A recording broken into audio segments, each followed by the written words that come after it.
એક મંદિર એવું છે જે બળિયાદેવનું જ્યાં તમને એ મંદિરમાં નગરી ઘડિયાળ જોવા મળે તમને દર્શન કરે તો ચાલો બને તો રહેજો આપણે રિક્ષાનો શહેર માં તૈયાર થઈ જાય રિક્ષા લઈને જવાનું છે સિંગરવા એટલે કે ચોસમિયામાં તો આપણે બળિયાદેવના દર્શન કરવા જવાનું આપણે એવો શોર્ટકટ રસ્તો જઈએ અહીંયાથી બારેજાથી બારાજડી નાંદેજ ગામ તો નાંદેજ ગામમાં આપણે ટ્રાફિક નડી ગયું ટ્રાફિકમાં થોડુંક સોલ્વ કરીને ટ્રાફિકની સમય એટલામાં પહોંચી ગયા આપણે ચોસમિયામાં બળિયાદેવનું મંદિર આવેલું છે ત્યાં આપણે દર્શન કરવાનું છે તમે પણ દર્શન કરવા તો બને રહેજો અંદર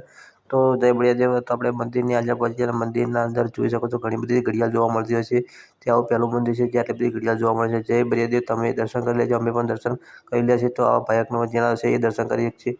તો મિત્રો વાત કરીએ તો એ બળિયાદેવ ત્યાંથી નીકળ્યા થોડીક વારમાં ભાઈ થોડીક વાર શરમાવા લાગે ખેતરમાં લાગ્યા તો મજા આવી ગઈ ખાઓ માં કસમ બસ